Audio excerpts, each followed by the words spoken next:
ဘုံဘဝမှာစုံမိကြခြင်းလောကလူတွေဟာလူဘဝရောက်လာတဲ့အခါမှာလူတိုင်းဟာစုံကြတာမဟုတ်ဘူးပေါ့စုံမိတဲ့လူတွေမှာလည်းပဲအချင်းချင်းညှိနှိုင်းထားတာမဟုတ်ပေမဲ့လို့သဘာဝချင်းတူညီတဲ့ပုဂ္ဂိုလ်တွေဟာစုံမိကြတာပဲဒီကနေ့ညဝမ်းတွင်မျိုးကအာကစားကွင်းကြီးအတွင်းမှာစုံတယ်ဆိုတာလေတူညီတဲ့စိတ်ဆန္ဒတွေကြောင့်စုံတယ်လို့ဒီလိုပြောအောင်အဲ့ဒီလိုဘုံဘဝမှာစုံမိကြတာတွေနဲ့ပတ်သက်ပြီးတော့ဘုရားမြတ်စွာဟာလောကလူသားတွေလူဘဝရလာပြီးတော့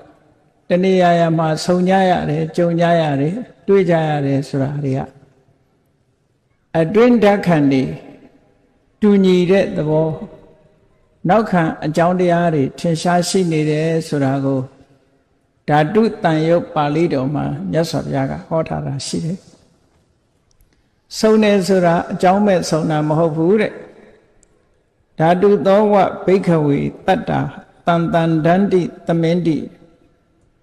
စုံကြတယ်တဦးနဲ့တဦးစုံမိကြတယ်တဏှာမှာစုံကြတယ်တွေ့ကြတယ်ဆိုတာစိတ်ဓာတ်ချင်းအတွင်းကံတဘာဝချင်းတူညီတဲ့ပုဂ္ဂိုလ်တွေစုံတာလို့တူညီမှုကိုအကြောင်းပြုပြီးတော့စုံတယ်လို့ဒီလိုပြောအဲ့တော့ဒီနေရာတရားပွဲမှာစုံတဲ့လူတွေရှိတယ်တခြားနေရာမှာလည်းတခြားပွဲတွေစုံမိနေတဲ့ပုဂ္ဂိုလ်တွေလည်းမြောက်များစွာရှိတယ်တကဘာလုံးကိုညှော်မှန်းပြီးတော့ကြည့်မယ်ဆိုရင်ဒီအချိန်မှာစုံစည်းပြီးတော့တခုခုလုံနေကြမှားကြည့်ပဲအကုန်လုံးအဲ့လိုစုံစည်းမှုတွေဟာအကြောင်းမရှိဘဲနဲ့စုံစည်းတာမဟုတ်ဘူးဆိုင်ရာအကြောင်းတရားတွေရှိနေကြတယ်အဲ့ဒီအကြောင်းတရားတွေဟာကောင်းတဲ့အကြောင်းတရားလည်းဟုတ်တယ်မကောင်းတဲ့အကြောင်းတရားလည်းရှိတယ်ကောင်းတဲ့လုပ်ငန်းမှာစုံကြတဲ့ပုဂ္ဂိုလ်တွေကတော့ကောင်းတဲ့စိတ်ဓာတ်တွေအခြေခံလို့စုံကြတာဖြစ်တယ်မကောင်းတဲ့အလုပ်တွေကိုလုပ်တဲ့ပုဂ္ဂိုလ်တွေကြတော့မကောင်းတဲ့စိတ်ဓာတ်တွေကိုအခြေခံပြီးတော့စုံမိကြတာဖြစ်တယ်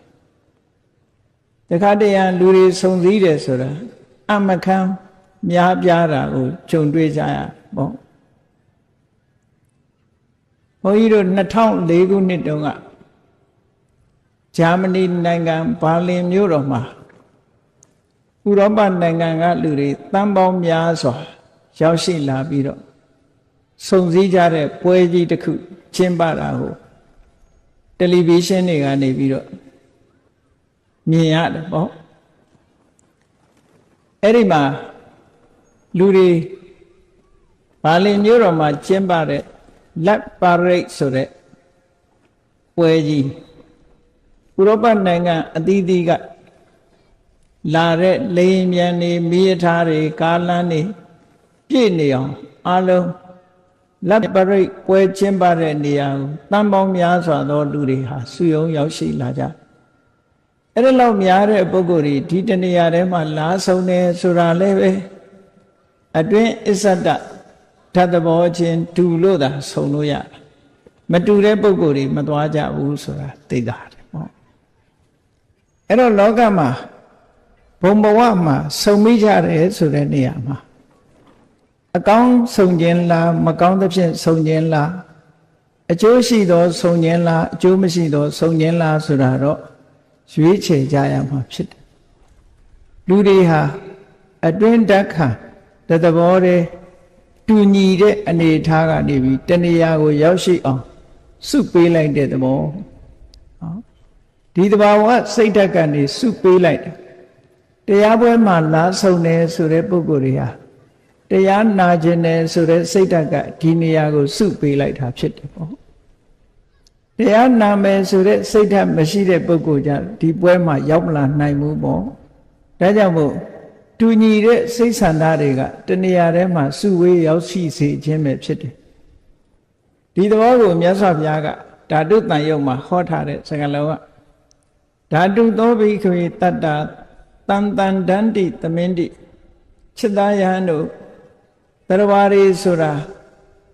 စိတ်ဓာတ်အခြေအနေအစ္ဆဒယဆန္ဒဓာတ်သဘောအားဖြင့်ပေါင်းစုံမိကြတာတဲ့ တူညီတဲ့အလုပ်တစ်ခုကိုလုပ်ကြတာအဲ့ဒီမှာဆက်ပြီးတော့မြတ်စွာဘုရားကပြောတဲ့ဟောတဲ့အခါမှာဟိနာဓိမုတ်တိကာဟိနာဓိမုတ်တိကေဟိတန်တန်ဒန္တိသမင်းတိဟိနာဓိမုတ်တိကာဆိုတာဟိနာဆိုတာအောက်တန်းကျတဲ့အဓိမုတ်တိကနှလုံးသွင်းရှိတဲ့ပုဂ္ဂိုလ်အဓိမုတ်တိဆိုတာနှလုံးသွင်းစိတ်ဆန္ဒတယ်နှိမ့်ကြတဲ့စိတ်ဆန္ဒရှိတဲ့ပုဂ္ဂိုလ်တွေကလည်းနှိမ့်ကြတဲ့စိတ်ဆန္ဒရှိတဲ့ပုဂ္ဂိုလ်တွေချင်းတဏှာမှာစုမိကြတယ်ဆုံမိကြတယ်တူညီကြအဲ့ဒါလိုပဲကလျာဏဓိမုတ်တိကကလျာဏဓိမုတ်တိကေဟိတန်တန်ဒန္တိသမင်းတိကောင်းမြတ်တဲ့စိတ်ဆန္ဒရှိတဲ့ပုဂ္ဂိုလ်တွေကလည်းကောင်းမြတ်တဲ့စိတ်ဆန္ဒရှိတဲ့ပုဂ္ဂိုလ်အချင်းချင်းဆုံမိကြတယ်လို့အဲ့တော့အကြောင်းမဲ့ဆုံတာမဟုတ်ဘူးတဏှာမှာရောက်ရှိဆုံစည်းနေခြင်းဟာတူညီတဲ့စိတ်ဓာတ်ကနေပို့ပေးလိုက်လို့လာပြီးတော့ဆုံစည်းတာလို့အဲ့ဒါလို့ဆုံစည်းတာ ਨੇ ပတ်သက်ပြီးတော့မြတ်စွာဘုရားကဒီဓာတုတန်ရုပ်ပါဠိတော်မှာဘာလို့အကြောင်းပြုပြီးတော့ဟောတာလဲလို့ဆိုလို့ရှိရင်မြတ်စွာဘုရားကသာဝတိပြည်ရာဇဂိုပြည်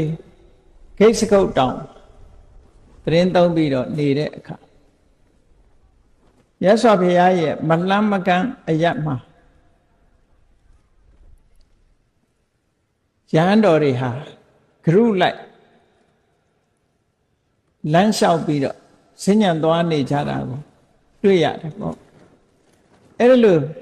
စဉ္ညာသွားနေတဲ့ယဟန်တော်တွေကိုလှမ်းကြည့်ပြီးတော့မြတ်စွာဘုရားကမိန့်ကြားတယ်အနိနာမှာရှိတဲ့ယဟန်တွေကိုမိန့်ကြားတယ်ချက်သားယဟန်တို့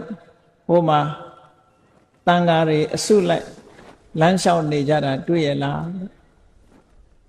အဲ့ဒီမှာလမ်းလျှောက်နေတဲ့ပုဂ္ဂိုလ်တွေဟာ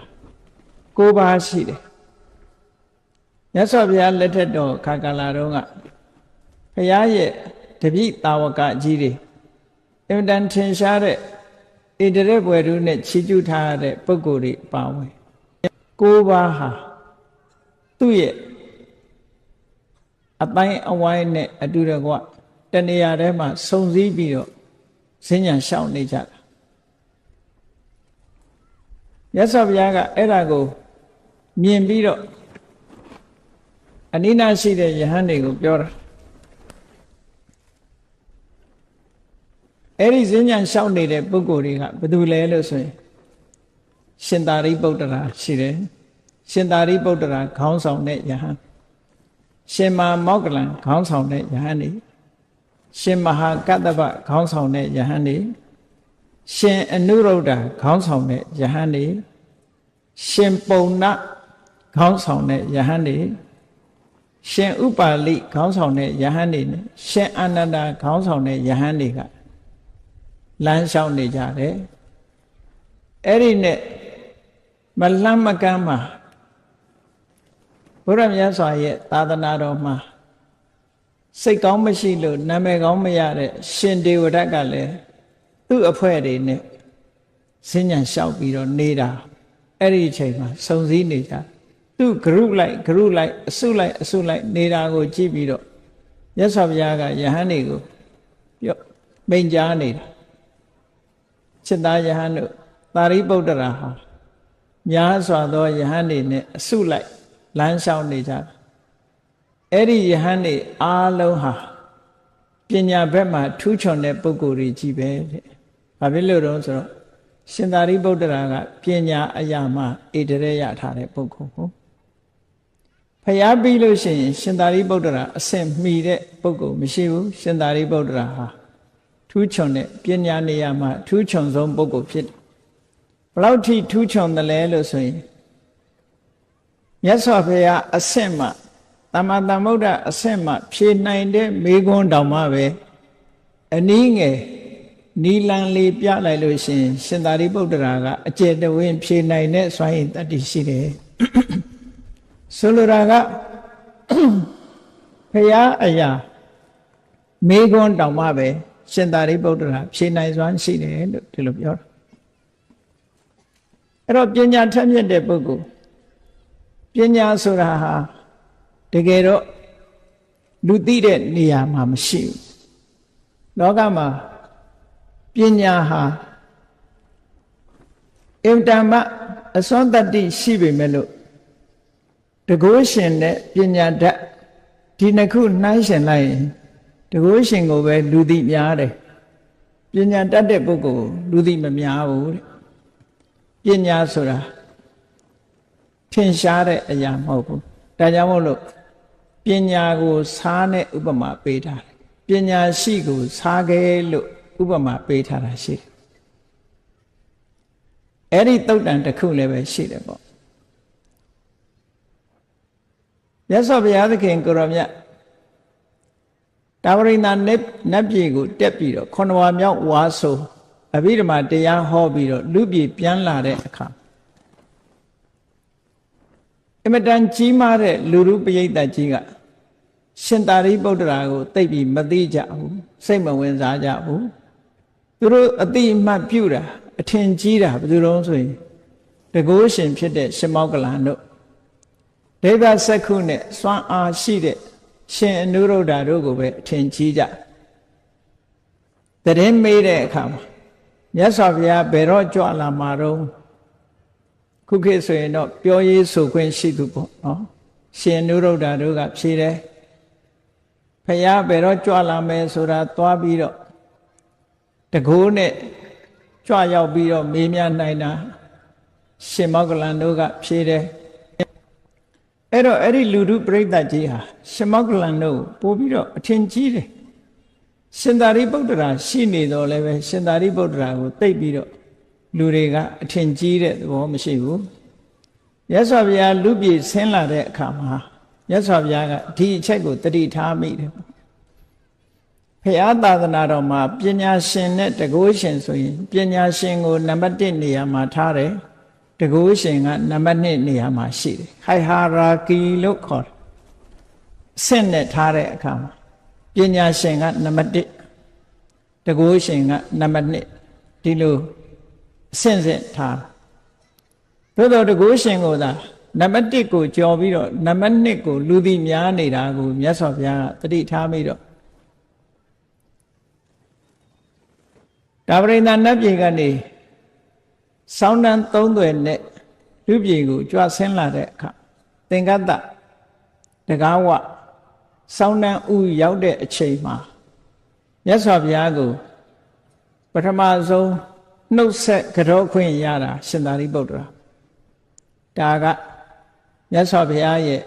လက်ရရန်ဆိုတော့ဘုရားပြီးရင်ဒုတိယပေါ့ရှင်သာရိပုတ္တရာသို့တော့လူထုပရိသတ်ကရှင်သာရိပုတ္တရာရဲ့အစွမ်းအစကိုမသိကြမသိလို့မြတ်စွာဘုရားကစောင်းတန်းဥမှာပဲရပ်ပြီးတော့မိဂုံးနေမေးတာရှင်သာရိပုတ္တရာကမြတ်စွာဘုရားမေးသမျှတွေကိုဖြေဆိုတယ်နောက်ဆုံးမှာသမ္မာသမ္ဗုဒ္ဓဘုရားကသာဖြေနိုင်တဲ့မိဂုံးမျိုးနီလံပေးတဲ့အခါမှာရှင်သာရိပုတ္တရာဖြေနိုင်တယ်တခြားပုဂ္ဂိုလ်တွေဟာအဲ့ဒီမိဂုံးရဲ့အဖြေကိုမသိနိုင်ကြဘူးရှင်သာရိပုတ္တရာဖြေမှသိနိုင်ကြတာဖြစ်သောကြောင့်အဲ့ဒီအချိန်မှာပရိသတ်ရဲ့အလယ်မှာရှင်သာရိပုတ္တရာရဲ့ဉာဏ်ရည်ဉာဏ်စွမ်းအစတွေဟာလူတွေကသိလာကြလို့အလုံးကရှင်သာရိပုတ္တရာကိုထင်ကြီးလေးစားလာကြတယ်လို့ဆိုတဲ့အကြောင်းအရာလည်းရှိတယ်ပေါ့တခါတော့ကရှင်မောက္ကလန်နဲ့ရှင်သာရိပုတ္တရာတို့ဘာစကြိုပြေမှာဝါဆိုးနေကြအဲ့ဒီအချိန်မှာမြတ်စွာဘုရားသခင်ကိုရောမြတ်ကတာဝတိပြေမှာဝါဆိုးတယ်တာဝတိနဲ့ဝါစကြိုအလန်းကွာတဲ့နေရာသတင်းသုံးနေထိုင်ကြတာညနေ2ပါးဆုံတဲ့အခါကျတော့ရှင်မောက္ကလန်ရဲ့မျက်နှာကခါတိုင်းနဲ့ကြီးနေတယ်စိတ်ထဲမှာကျဉ်တ်နေတဲ့အပြုံးနေနဲ့ရှင်မောက္ကလန်ကိုရှင်သာရိပုတ္တရာကအကဲခတ်မိတယ်အကဲခတ်မိတဲ့အခါကျတော့ ငါရှင်သာရိပုတ္တရာဒီကနေ့နေ့လည်ခင်းကာလမှာအင်တန်ငြိမ်သက်တဲ့ငြိမ်းချမ်းတဲ့တမဘတ်နဲ့နေလာတာလားမျက်နှာအဆင်းတွေအလွန်ကြီးနေပါလားစိတ်ဓာတ်တွေအလွန်ရွှေနေပါလားငြိမ်းချမ်းတဲ့တမဘတ်နဲ့နေလာလို့ဒီလိုစိတ်ဓာတ်တွေကြီးငြိမ်းချမ်းပြီးတော့မျက်နှာတွေဟာရွှင်လန်းနေတာလားလို့ဆိုမဟုတ်ပါဘူးတဲ့ဒါဖြင့်ဘာဖြစ်လို့မျက်နှာရွှင်နေတာတုံးဆိုတော့တရားနာရလို့တဲ့ဖြေတာတရားနာရလို့မျက်နှာရွှင်နေတာပါလေဘယ်သူစီကနာရတာတုံးဆိုမြတ်စွာဘုရားစီကသူတရားနာရတာတဲ့အဲ့တော့ရှင်သာရိပုတ္တရာကနေပါအောင်ကိုရောမြတ်စွာဘုရားကတာဝဋ္ဌိပြည်မှာအရှင်ဘုရားကဒီမှာဘယ်လိုလုပ်တရားနာတာတုံးလို့ဆိုသူတရားနာပုံလေးကိုပြောပြတာဝဋ္ဌိနဲ့ဇေရဝံခုခေတ်ဆိုရင်တော့လူတွေကထင်မှာပေါ့တယ်လီဖုန်းဆက်တာပေါ့နော်အဲ့ဒီတော့တယ်လီဖုန်းမှမရှိတာအခုခေတ်လူတွေကတပန်းတောင်သားနေသေးတယ်တယ်လီဖုန်းဆက်ပြီးတော့တရားနာလို့ရတယ်လေအဲ့တော့ရှင်မောဂလန်ကရှင်သာရိပုတ္တရာကိုဘယ်လိုပြောတော့ဆိုရှင်ဘုရားတဲ့တပည့်တော်ကဒီကနေပြီးတော့မြတ်စွာဘုရားကိုဒိဗ္ဗစက္ခုအဘိညာဉ်ဝင်စားထားပြီဒိဗ္ဗသောတအဘိညာဉ်တလှည့်စီဝင်စားပြီးတော့ထားမြတ်စွာဘုရားကလည်းတပည့်တော်ဘက်ဒိဗ္ဗစက္ခုနဲ့ဒိဗ္ဗသောတအဘိညာဉ်နှစ်ခုဝင်စားထားတပည့်တော်ကဒီကနေပြီးလှမ်းပြီးမြတ်စွာဘုရားကိုမေးခွန်းမေးတယ်တဲ့အရှင်ဘုရားပြည့်ပြည့်စုံတဲ့လုံလဝိရိယရှိတဲ့ပုဂ္ဂိုလ်ဆိုတာဘယ်လိုအတိုင်းအတာနဲ့ပြည့်စုံမှပြည့်ပြည့်စုံတဲ့လုံလဝိရိယရှိတဲ့ပုဂ္ဂိုလ်လို့ခေါ်နိုင်ပါသလဲဆိုတဲ့မေးခွန်းကိုတပည့်တော်ကဒီကနေလှမ်းမေးတာတဲ့လှမ်းမေးတော့မြတ်စွာဘုရားကဒီမေးခွန်းကိုဖြေတယ်မောဂလန်ပြည့်ပြည့်စုံတဲ့လုံလဝိရိယရှိသူဆိုတာရတဲ့ရတိုက်ရောက်တဲ့ရောက်တိုက်တဲ့တရားဓမ္မကိုရရှိဖို့အတွက်အယိုးကြည်ကြည်အရေးခမ်းခမ်းအသားအသွေးတွေ6ခမ်းပါစေမရမနေကြိုးပမ်းအားထုတ်မယ်မရခင်စัจ जा ဝိရိယတန်နာနေတာမျိုးမရှိစေပဲနဲ့ကြိုးပမ်းအားထုတ်တဲ့ပုဂ္ဂိုလ်မျိုးကိုသာလေပြည့်ပြည့်စုံတဲ့လုံလဝိရိယရှိတယ်လို့ခေါ်ရတယ်လို့မြတ်စွာဘုရားကဖြေတယ်အဲ့ဒီအမေးဖြေလုံနေတာဟာဒိဗ္ဗစက္ခုဒိဗ္ဗသောတအဘိညာဉ်ဝင်စားပြီးတော့မြတ်စွာဘုရားနဲ့ရှင်မောဂလန်တို့လှမ်းပြီးတော့စကားပြောတဲ့အခန်းပဲအဲ့ဒါကိုတန်ရုပ်ပါဠိတော်မှာခတသုတ်လို့ခေါ်တယ်အဲ့ဒီတော့ရှင်သာရိပုတ္တရာကရှင်မောဂလန်ကိုပြောတယ်ရှင်မောဂလန်တို့များတကိုးကြည့်လိုက်တာအဝေးကြီးကမြတ်စွာဘုရားစီလှမ်းပြီးတော့မေးခွန်းနေမေးလို့ဘုရားဖြေတာကိုသူနာရတယ်ကြီးလိုက်တဲ့တကိုးပေါ့တပည့်တော်တို့ဆိုလို့ရှိရင်ရှင်မောဂလန်ကတောင်ကြီးနဲ့အလားသဏ္ဍာန်တူတယ်တပည့်တော်ကအဲ့ဒီတောင်ကြီးနားမှာချထားဖို့ကြောက်တုံးကလေးလောက်ပါပဲလို့ရှင်မောဂလန်ရဲ့တကိုးနဲ့စာရင်ရှင်မောဂလန်ကတောင်ကြီးကဲ့သို့ကြီးမားပြီးတပည့်တော်ကအနီးနားမှာချထားရတဲ့ကြောက်တုံးလေးတစ်ဖွဲပါလို့ရှင်မောဂလန်ကိုဒီလိုချီးမြှောက်ပြီးတော့ပြောတဲ့အခါမှာရှင်မောဂလန်ကဘယ်လိုပြောတုံးလို့ဆိုတော့ရှင်သာရိပုတ္တရာတဲ့အရှင်ဘုရားဟာဖျားပြီးရင်ပညာအထက်ဆုံးပုဂ္ဂိုလ်ဖြစ်ပါတယ်တဲ့အရှင်ဘုရားကစားအိုးကြီးတဲ့ကစားခဲကြီးနဲ့တူတယ်တဲ့တပည့်တော်ကအဲ့ဒီစားခဲကြီးနားမှာထားတဲ့စားဖွင့်ကလေးလိုပါပဲလို့ပြန်ပြီးတော့ပြောတယ်အဲ့တော့ပညာရှင်ကိုစားနဲ့ဥပမာပေးတာဒီလိုဆိုလို့လားဘာဖြစ်လို့ဒီဥပမာပေးရတယ်လဲလို့ဆိုရင်တကိုးရှင်ဆိုတာတောင်လိုလူသိတယ်မြင်ရတယ်တကိုးစွမ်းစက်တွေပြတဲ့အခါမှာမြင်ရစားဆိုတာကြတော့ဘယ်ဟင်းနဲ့မဆိုစားကပျောက်နေတာပဲရှားပေါ်တင်မှစားပါတယ်မပါဘူးသိတာစားမပါတဲ့ဟင်းဟာလဲပေါ့ရွှွတ်ရွှွတ်ဖြစ်နေဟင်းတိုင်းမှာလဲစားပါရတယ်နောက်ဆုံးမှာအချိုရမကတဲ့တောင်ဒီလေးအောင်လို့ဆိုပြီးတော့စားခတ်ကြတယ်စားမပါရင်မလေးနဲ့ဘူးအဲ့ဒါလိုပဲပညာရှိဆိုတဲ့ပညာဟာအရာရာကိုနှံ့ဆက်ပြီးတော့လွှမ်းခြုံနေတယ်လို့ဆိုတဲ့အဓိပ္ပာယ်နဲ့ပညာကိုစားနဲ့ဥပမာပေးတာတဲ့ပညာရှိကိုစားနဲ့ဥပမာတောင်ကြီးလို့လူသိထင်ရှားတော့မဟုတ်ဘူးစားဆိုတာ နော်အိမ်ရှင်မတွေပြောတယ်လို့အိမ်ထဲကစားတွေစားရတယ်လို့မရှိဘူးဟင်းခတ်တာနဲ့ကုန်တယ်တဲ့စားဆိုတာဘယ်သူကစားမှာတော့ငံကငံနဲ့သို့တော့သူမပါလို့ရှိရင်ဟင်းတွေဟာပေါ့ပြက်ပြက်ဖြစ်တယ်ပေါ့အေးအဲ့ဒါလိုပဲအရာရာမှာပညာရှိမပါရင်ပေါ့ပြက်ပြက်ဖြစ်တယ်လို့ကိစ္စတိုင်းမှာစားလို့ပဲစိတ်ဝင်ပြန့်နှံ့နေတာပညာရဲ့သဘောလို့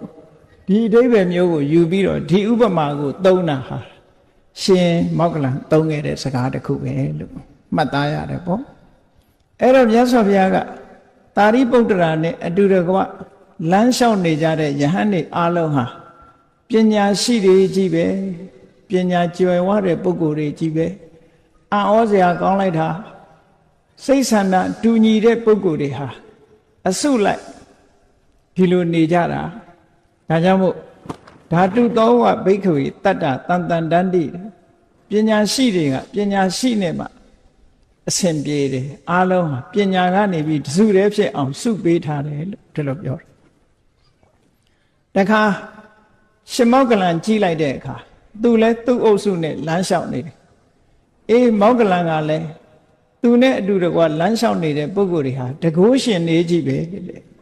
အားလုံးဟာတကိုးကြီးမားတဲ့ပုဂ္ဂိုလ်တွေကြီးပဲတကိုးကြီးတယ်ဆိုတာသမထကျင့်စဉ်တစ်ခုကိုစွမ်းစွမ်းတမန်ကျင့်ထားပြီးတော့စွမ်းရည်တတ္တိတွေတိုးမြင့်နေအောင်ဒါကိုပဲအလုံးလုံးနေတာသမထကျင့်စဉ်ကိုအချိန်ချင်းထပ်ထပ်ကျင့်ပြီးဇန်နေအပိညင်နေအချိန်ချင်းထပ်ထပ်ဝင်စားလို့ဝတိဘော၅ပါးနဲ့စွမ်းရည်တတ္တိတွေထက်အောင်လုပ်နေကြတာမို့ရှင်မောက္ကလန်တို့ဆိုတာအလုံးကိုထူးခြားတဲ့တကိုးရှင်ဖြစ်တယ်ပေါ့ခိပ္ပနိတန္တိလို့ဆိုတဲ့အတိုင်း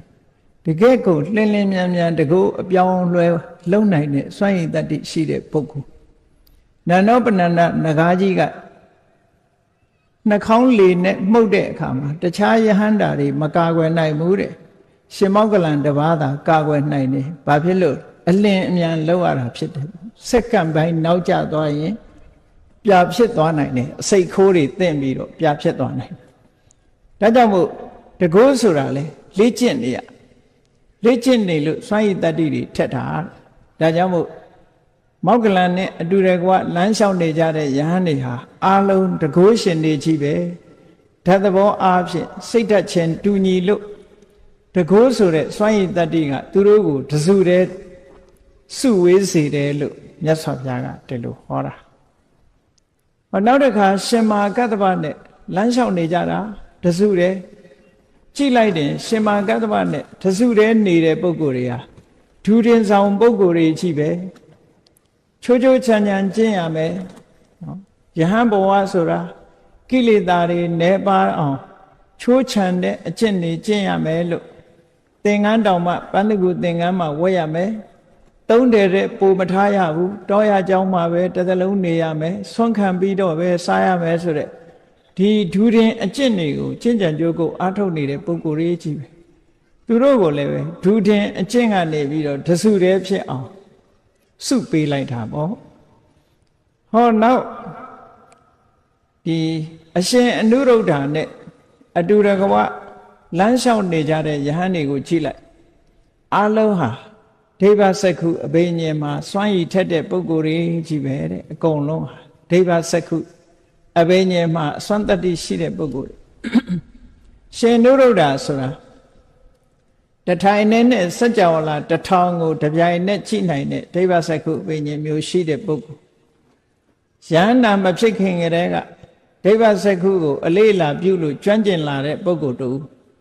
သူနဲ့အတူတကွနေတဲ့ယဟန်တွေကလည်းအလုံးဟာဒိဗ္ဗစက္ခုမှာထူးချွန်တဲ့ပုဂ္ဂိုလ်တွေကြီးပဲသူတို့ကိုတစုတည်းဖြစ်အောင်ဟာလည်းပဲ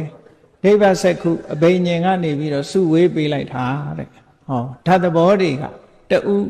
တစုတည်းဖြစ်သွားအောင်စုပေးတဲ့သဘောနောက်တစ်ခါအရှင်ပုံနာမန္တာနိပုဒ္ဒမန္တာနိဆိုတဲ့ပုံနေမရဲ့သားဖြစ်တဲ့အရှင်ပုံနာအဲ့ဒီအရှင်ပုံနာကလည်းသူ့ရဲ့သရင်သုံးပေါ်တွေအတူတကွများစွာသောယဟန်တွေနဲ့အတူတကွလမ်းဆောင်နေတယ်အဲ့တော့ရှင်ပုံနာကဘယ်အရာမှာထင်ရှားတဲ့ပုဂ္ဂိုလ်တုံးဆိုတော့ဓမ္မကတိကအရာမှာထင်ရှားတယ် ရှင်အနန္ဒမထေရမြတ်တောင်မှပဲသာသနာပေါင်းဝင်လာတဲ့အခါမှာရှင်ပုံနာရဲ့တရားကိုနာပြီးတော့သောတာပန်ဖြစ်တာရှင်ပုံနာဆိုတာတခြားမဟုတ်ဘူးသာသနာတော်မှာပထမဆုံးယဟန်ဖြစ်တဲ့ရှင်ကွန်းတင်ညရဲ့တူအရင်ဖြစ်တယ်ကပိလဝမြို့ကလာတဲ့ပုဂ္ဂိုလ်ပဲမြတ်စွာဘုရားကိုမဖူးတွေးရခင်ကလေးကယဟန္တာဖြစ်ပြီးတော့ကပိလဝမြို့မှာထင်ရှားတဲ့ဓမ္မဂတိကတပါးဖြစ်တယ်ပေါ့ဓမ္မဂတိကထင်ရှားတာမှတာမန်ထင်ရှားတာမဟုတ်ဘူးရှင်ပုံနာကိုအဝတ္တမနာမည်ကြီးနို့ရှင်သာရိပုတ္တရာကတောင်အလွန်တွေ့ချင်တာတခါတော့ကသုတ်တန်တစ်ခုရှိတယ်ရထဝိနိတသုတ်တန်မှာချိရှင်ပုံနာရှင်သာရိပုတ္တရာကအမြဲတမ်းမေးတယ်သတင်းကြားတာနဲ့စိတ်ကကြည်ညိုနေတာတရားဟောကောင်းတယ်ဆိုတာသတင်းကြားတာနဲ့ကြည်ညိုနေတာတရက်တော့ရှင်ပုံနာမြတ်စွာဘုရားစီရောက်လာရှင်သာရိပုတ္တရာကစောစောတည်းကမှားထားတယ်ရှင်ပုံနာရောက်လာရင်သူ့ကိုပြောကြသမှာလို့မှားထားတော့ရှင်ပုံနာရောက်လာတဲ့အခါမှာရဟန်းတော်တစ်ပါးကသွားလျှောက်တယ်အရှင်ဘုရားအမြဲတမ်းတောင်းတနေတဲ့ရှင်ပုံနာအခုရောက်နေပြီဘုရားဆိုအားချင်းသွားပြီးတော့တွေ့တဲ့အခါမှာရှင်ပုံနာကဘုရားကိုဘုရားထံဝင်ရောက်ကြော့ပြီးတဲ့အခါမှာတောရဘက်ကိုထွက်သွားတယ်တောတဲ့ဘက်ကိုထွက်သွားတော့ရှင်သာရိပုတ္တရာကမျက်ခြေပြတ်မှဆိုလို့နောက်ကနေလိုက်တယ်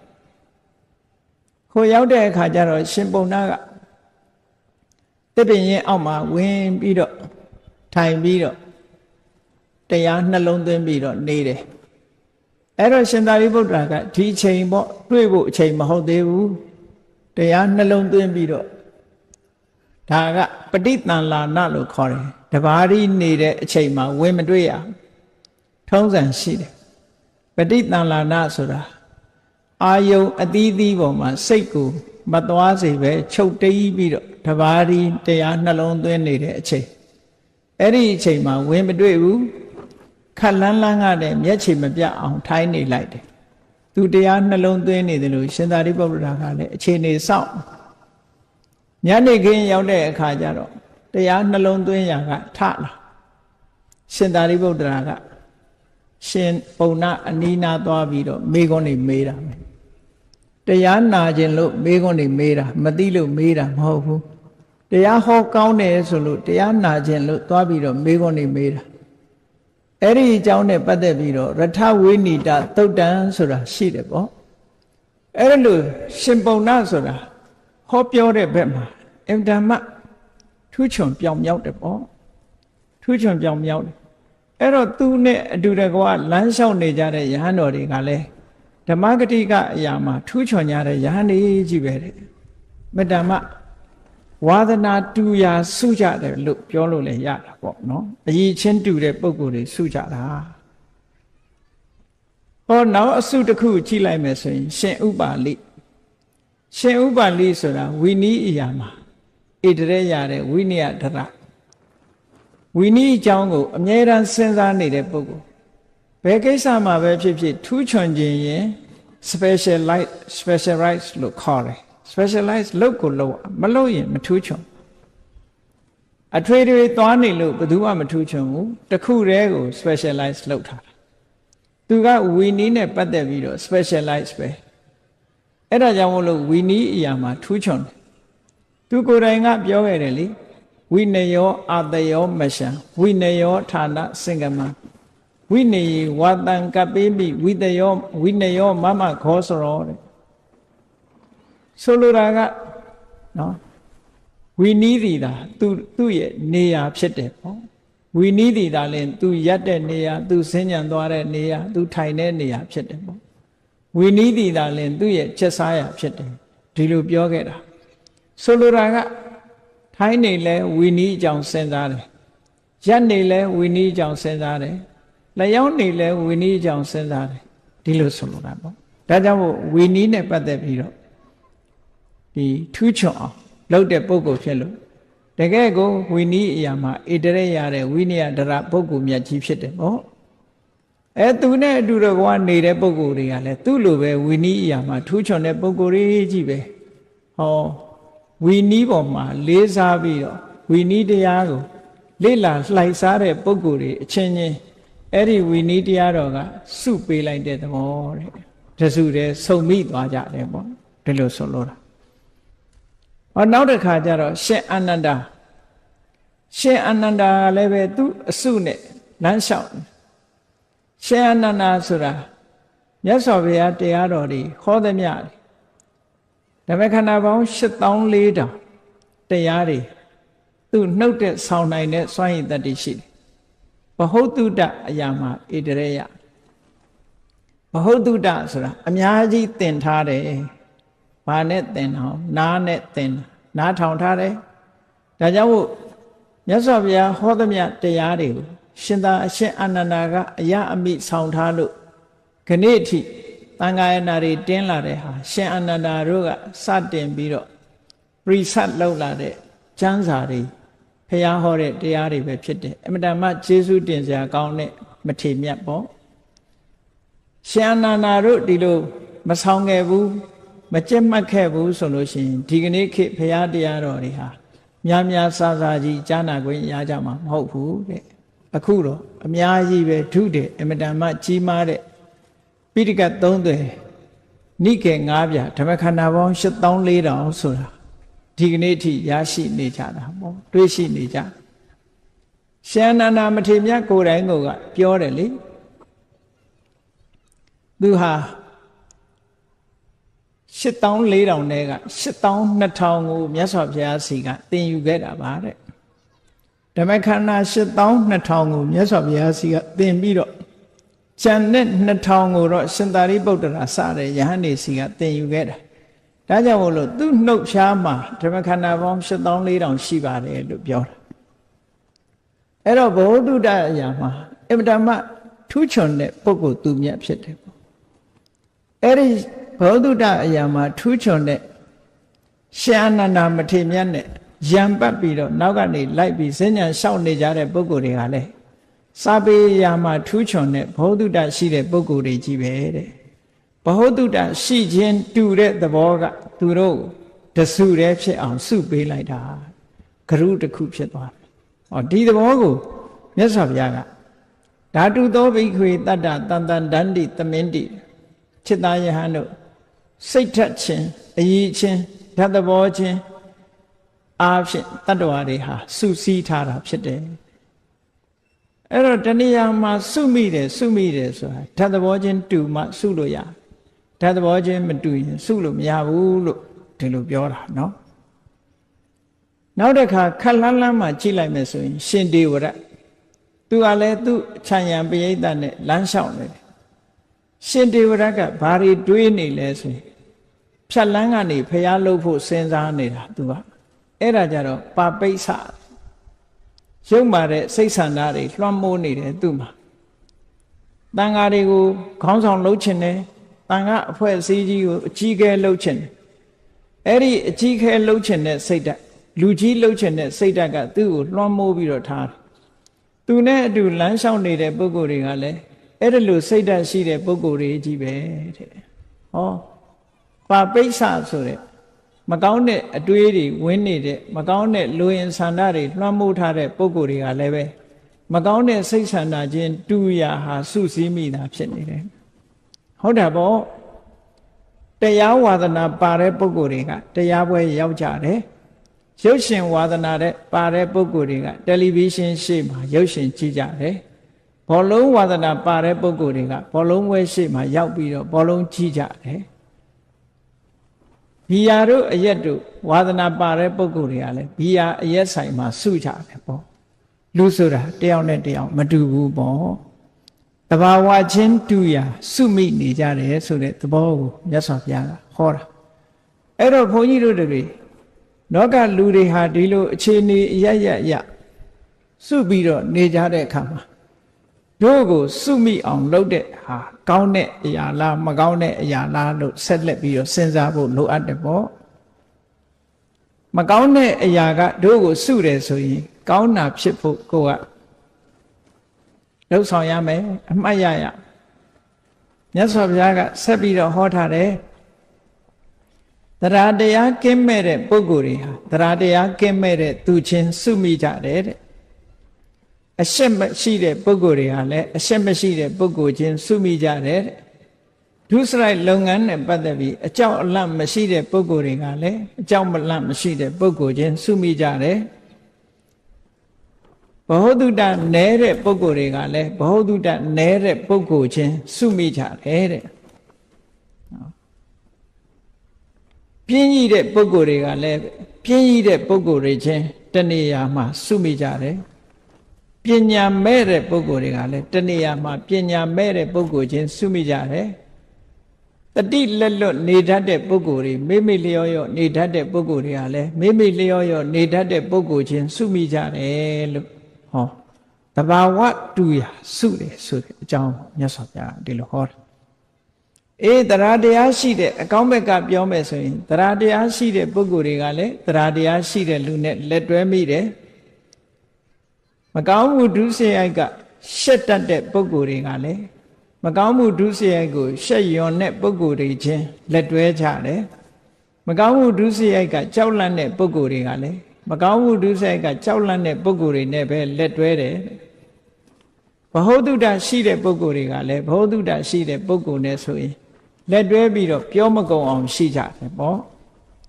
ကြိုးစားအထုတ်မှုလုံလဝိရိယရှိတဲ့ပုဂ္ဂိုလ်တွေကလည်းလုံလဝိရိယရှိတဲ့ပုဂ္ဂိုလ်ချင်းလက်တွဲကြတတိကောင်းတဲ့ပုဂ္ဂိုလ်တွေကလည်းတတိကောင်းတဲ့ပုဂ္ဂိုလ်ချင်းလက်တွဲကြပြီးတော့ပညာထက်မြက်တဲ့ပုဂ္ဂိုလ်တွေကလည်းပညာထက်မြက်တဲ့ပုဂ္ဂိုလ်ချင်းလက်တွဲကြတယ်လို့အကောင်းဘက်ကလည်းဒီလိုလာတယ်အဲ့တော့စုံစည်းကြတဲ့အခါတိုင်းမှာတို့တွေဟာဒီနေရာဆုံတာဘာနဲ့ဆုံတာလဲဒါဟာအရေးတကြီးစဉ်းကျင်စဉ်းစားဖို့လိုအပ်တယ်အကောင်းနဲ့ဆုံတာလားမကောင်းနဲ့ဆုံတာလားစုံစည်းတာတော့စုံစည်းနေကြတာဘဝမှာစုံစည်းမှုဆိုတာတွေဖြစ်တယ်အဲ့ဒီစုံစည်းမှုတွေဟာအကောင်းနဲ့ဆုံတာလားမကောင်းနဲ့ဆုံတာလားကိုယ့်ကိုစဉ်းကျင်သုံးသပ်ဖို့လိုအပ်တယ်အရာရာမှာအမတ်တမဲ့မနေပဲနဲ့တတိတရားတမ္ပစဉ္ညတရားနဲ့နေကြရအဲ့ဒါလို့မနေလို့ရှိရင်ဘဝနှိမ့်ကျသွားနိုင်တယ်ပေါ့တိုးတက်မြင့်မားလာအောင်ကိုယ့်ရဲ့အခြေအနေကိုပုံမှန်သုံးသပ်နေတတ်ဖို့လိုအပ်တယ်ပေါ့အဲ့ဒါလို့ဆင်ញင်တုံတရားနဲ့ဆင်ញင်သုံးသပ်ရမြတ်စွာဘုရားကိုယ်တိုင်ကကထံဗုဒ္ဓတမေရတ္တိတိဝဝိတိဝတ္တန္တိတိပပ္ပစိတေနအဘိနံပစ္ဆွခိတပါမကောင်းတဲ့အညစ်အကြေးတွေကိုထုတ်ဖို့ကြိုးစားနေတဲ့ပုဂ္ဂိုလ်တယောက်ဟာတနေ့တာငါဘယ်နည်းနဲ့ကုံဆုံးလာတယ်ဆိုတာဆင်ញင်သုံးသပ်ပေးရမယ်လို့ဒီလိုဟောထားတာရှိဒါလူတိုင်းလိုက်နာရမယ်ဟာတစ်ခုဖြစ်တယ်မို့နှမို့ဆိုရင်ကိုယ့်ဘဝနမောနမဲ့နေရာရောက်တယ်ပေါ့နမောနမဲ့နေလို့ရှိရင်တော့လူတယောက်ဟာနှိမ့်ကျသွားမှာပဲအဲ့ဒါကြောင့်မို့လို့နမောနမဲ့မနေရအောင်ကိုယ့်ဘဝကိုဆင်ញင်သုံးသပ်မှုလောက်ဆင်ញင်သုံးသပ်တဲ့အခါမှာအဖြေထွက်လာမကောင်းတာနဲ့စုမိနေတယ်ဆိုရင်ကောင်းတာနဲ့စုဖို့ကြိုးစားရမကောင်းတာနဲ့ကောင်းတာဆိုတာဒီမကောင်းတဲ့သဘောတွေဆိုတာမပယ်လှန်မှုမတွန်းလှန်မှုဆိုလို့ရှိရင်ဒီပုဂ္ဂိုလ်ဟာဘယ်တော့မှအကောင်းဖြစ်လာမှာမဟုတ်ဘူးဒါကြောင့်မို့အမြဲဆင်ញင်သုံးသပ်ပြီးတော့ကိုယ့်ရဲ့အနေထားစိတ်နေသဘောထားတွေကိုဆင်ញင်သုံးသပ်နေဖို့လိုအပ်တယ်ပေါ့ငါဟာဟိနာဓိမုတ်တိကအောက်တန်းကြတဲ့အတွေးတွေအောက်တန်းကြတဲ့စိတ်ဆန္ဒတွေရှိနေတာလားကလျာဏဓိမုတ်တကောင်းမြတ်တဲ့အတွေးတွေကောင်းမြတ်တဲ့ဆန္ဒတွေရှိနေတဲ့ပုဂ္ဂိုလ်လားလို့ဆိုတာကိုယ့်ကိုယ်ဆင်ញင်သုံးသပ်ပြီးတော့အဖြေရှာရဆင်ញင်သုံးသပ်လိုက်တာနဲ့အဖြေဆိုတာထွက်လာဟိနာဓိမုတ်တိကအောက်တန်းကြတဲ့စိတ်ဓာတ်တွေငါမှရှိနေတယ်ဆိုရင်ပြင်ရမယ်ပေါ့ဒီစိတ်ဓာတ်တွေကိုယ်တိုင်မပြင်လို့ရှိရင်သိတဲ့ဘဝမှာမပြင်ရင်လူတွေဟာခောက်ရိုးကျိုးသွားပြီးတန်တရားမှာဇယိုက်ဆိုးတွေနဲ့ပဲသွားတာဒါကသေးသေးချာချာစဉ်းစားကြည့်နော်လူဘဝမှာတရှူးရှူးတတိုင်းတိုင်းနဲ့ဒေါသကြီးတဲ့ပုဂ္ဂိုလ်တယောက်ဟာကံမကောင်းအကြောင်းမလှလို့ခွေးဖြစ်ရင်လည်းခွေးဆိုးပဲဖြစ်တယ်ကြက်ဖြစ်ရင်လည်းဟိုခွတ်ဒီခွတ်ဟိုစိတ်ဒီစိတ်ကြက်ဆိုးပဲဖြစ်မယ်ငှက်ဖြစ်လို့ရှိရင်လည်းငှက်ဆိုးပဲ နွားဖြစ်ရင်တောင်မှပဲဟိုနွားခွေဒီနွားခွေတရှုရှုလုပ်တဲ့နွားဆိုးဖြစ်တယ်နော်ဒီတဲ့ဆိုရင်တော့ကြားတို့အကောင်မလောင်နေကြိုက်စားတဲ့ချင်းသေးတို့ဆိုတဲ့အကောင်မျိုးတွေသွားဖြစ်တယ်ဒေါသသမားတွေဟာအဲ့ဒီတိုင်းပဲအဲ့ဒီလမ်းကြောင်းပေါ်ရောက်သွားတယ်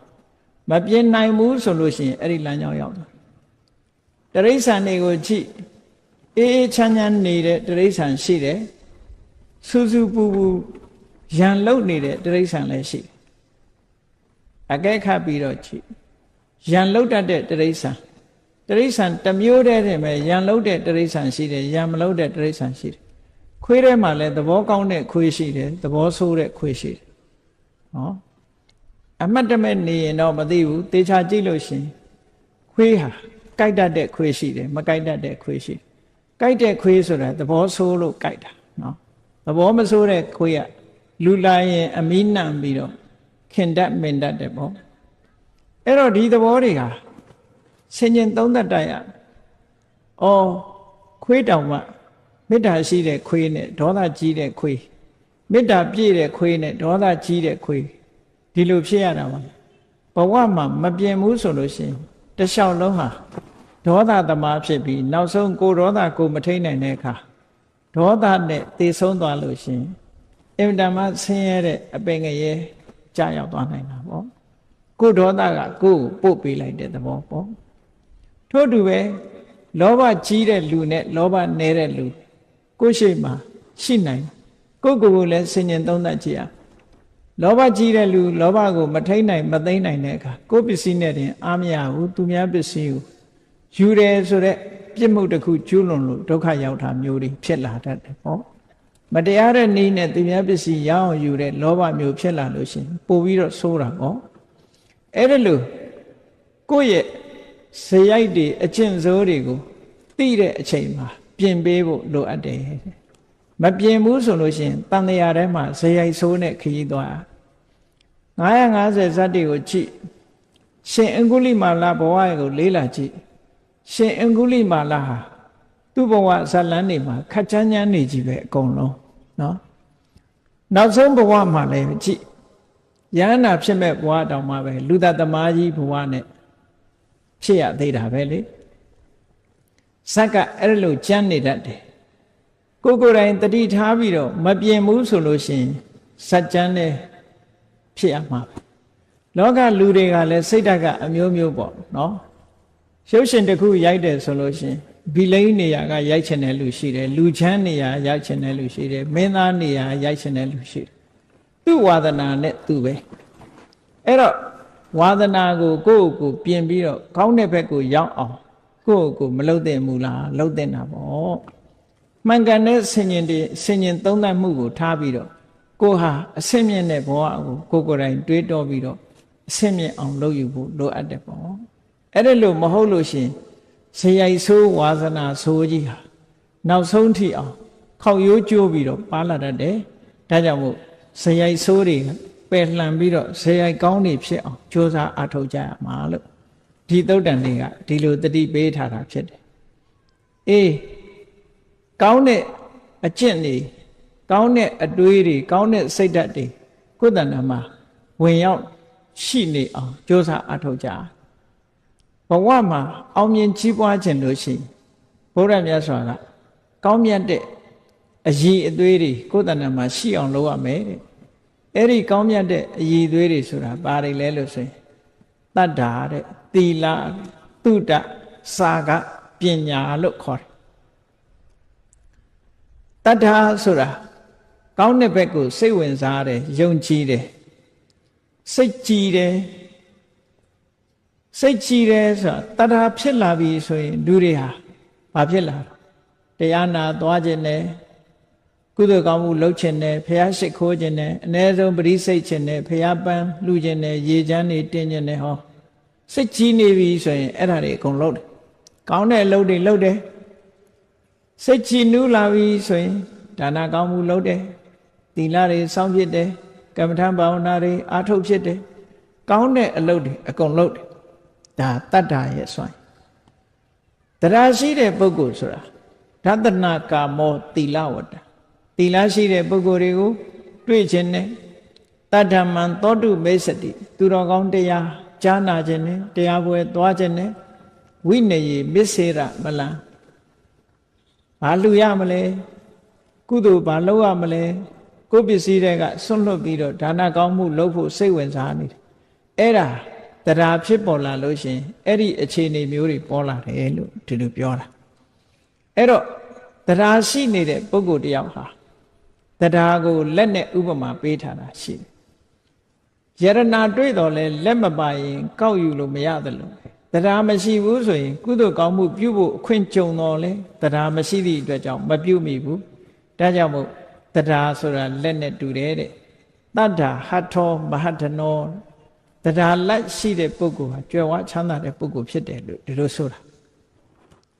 ဟောနောက်တစ်ခုကျတော့တတ္ထာဘီဇံနဲ့တရားဟာမျိုးစေ့နဲ့အလားတန်တူတယ်မျိုးစေ့လေးကအလုံးနှစ်ခုကိုလှုပ်တယ်တဲ့ကိုယ့်ဘာကိုမျိုးစေ့လေးကိုစဉ်းစားကြည့်အလုံးနှစ်ခုဆိုတာဘာလဲမျိုးစေ့လေးကိုမြေထဲစိုက်ချလိုက်မယ်ဆိုလို့ရှိရင်အောက်ကိုအမြင့်ကလေးတွေ့တယ်အပေါ်ကိုအညောင်ကလေးထွက်လာတယ်ဒါသူ့ရဲ့အလုံးနှစ်ခုပဲ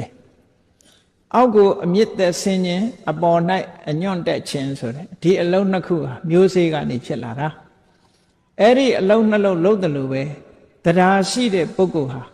သီလကိုလည်းထိမ့်သိမ်းဆောက်ရှောက်တယ်သမထဝိပဿနာကျင့်စဉ်ကိုလည်းကျင့်တယ်သီလဆောက်တာဟာအမြင့်သက်ဆင်းတာနဲ့တူတယ်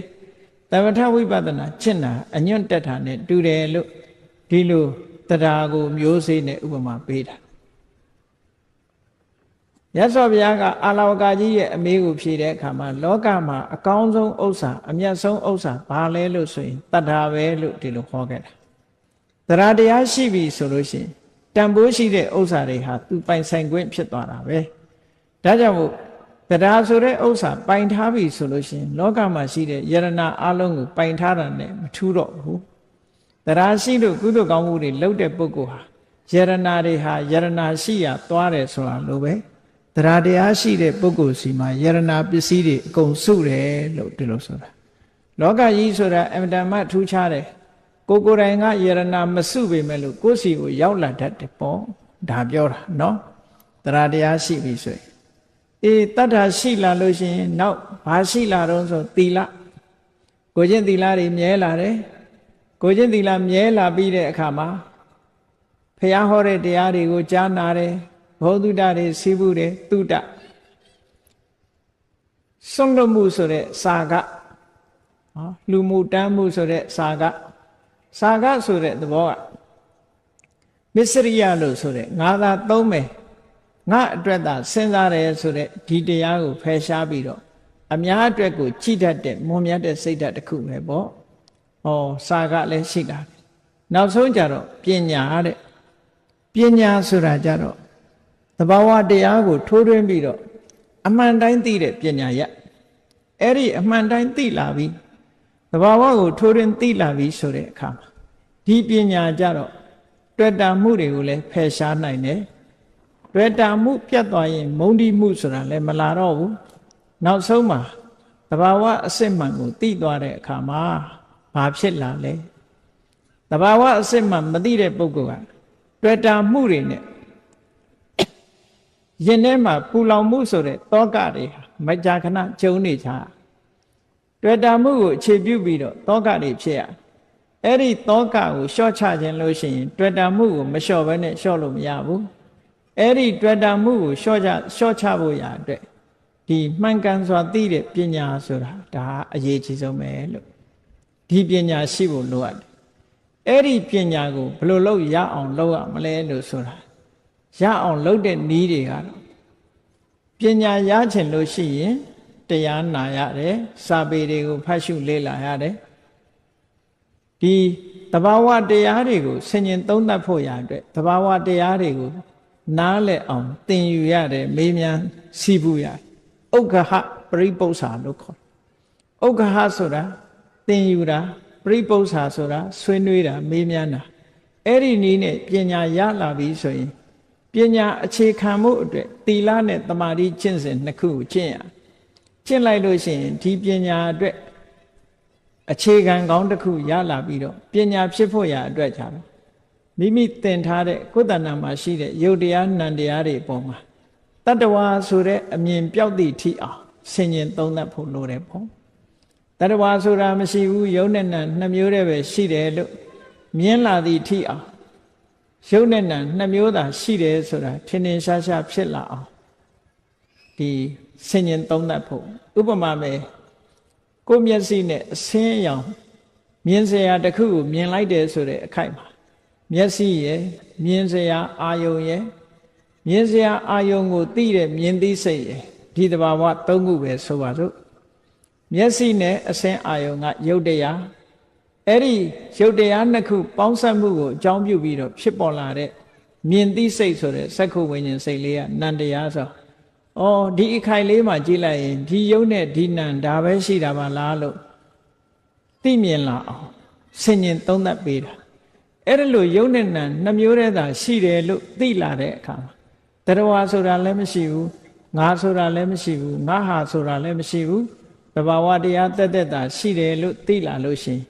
နာမရူပပရိစ္ဆေဒဉာဏ်လို့ဆိုတဲ့ပညာတစ်မျိုးကိုရပြန်တာပဲပေါ့အဲ့ဒီနာမရူပပရိစ္ဆေဒဉာဏ်ဆိုတဲ့ပညာရလို့ရှိရင်ဒီပညာကမိမိရဲ့အမြင်ကိုစင်ကြယ်စေလို့ဒိဋ္ဌိဝိတ္တုလို့ခေါ်တယ်အမြင်ကိုစင်ကြယ်သွားစေတတ်တယ်အမြင်မှန်သွားပြီဆိုရင်တမ္မာဒိဋ္ဌိပေါ့အမြင်မှန်သွားပြီဆိုရင်ဒီသဘာဝတရားတွေဟာအကြောင်းပဲဖြစ်တာမဟုတ်ဘူးဆိုင်ရာအကြောင်းတွေရှိတယ်ဒီမြင်သိစိတ်လေးဟာငကောကရှိနေတာမဟုတ်ဘူး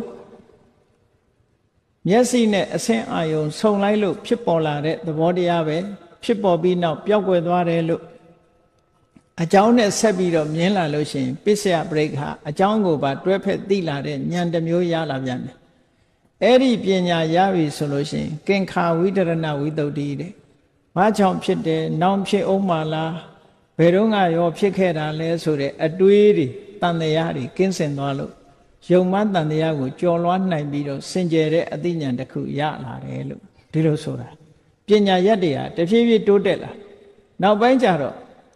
စက္ခုပတာရဆိုတာလည်းမမြဲဘူးမျက်လုံးဆိုတာလည်းမမြဲဘူးဆိုတာကိုယ့်ဟာကိုယ်ဆင်ញင်သုံးသပ်ကြည့်ငယ်ငယ်တုန်းကမျက်လုံး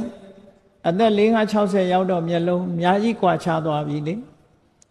တော့အဲ့ဒါကအဝေးကြီးမို့ကွာခြားတာထီးတဲ့ကိုကျင်းပြီးတော့မျက်လုံးဟာပြောင်းလဲနေတာဒါဖြစ်တယ်ပေါ့အဆင်းအာယုန်တွေကလည်းပြောင်းလဲနေတယ်မြင်သိစိတ်ဆိုတာလည်းပေါ်ပြီးတော့ပျောက်သွားတယ်မမြဲတဲ့သဘောတွေကိုဆင်ញင်သုံးသပ်မိလာလို့ရှင်သမ္မတနာပညာလို့သမ္မတနာဉာဏ်လို့ခေါ်တယ်အဲ့ဒီဆင်ញင်သုံးသပ်ရာကဖြစ်ခိုက်ကလေးပစ္စုပန်တဲ့ကြည့်နိုင်လာပြီဖြစ်တဲ့အချိန်လေးမှာမြင်လိုက်တယ်ပြတ်တဲ့အချိန်လေးမှာသိလိုက်တယ်ဆိုတဲ့ဉာဏ်ကြတော့ဥရိယဗျာဉာဏ်လို့ခေါ်အဲ့ဒီကနေတဆင့်တက်လာတော့အဖြစ်ကိုခရုမစိုက်တော့ဘူး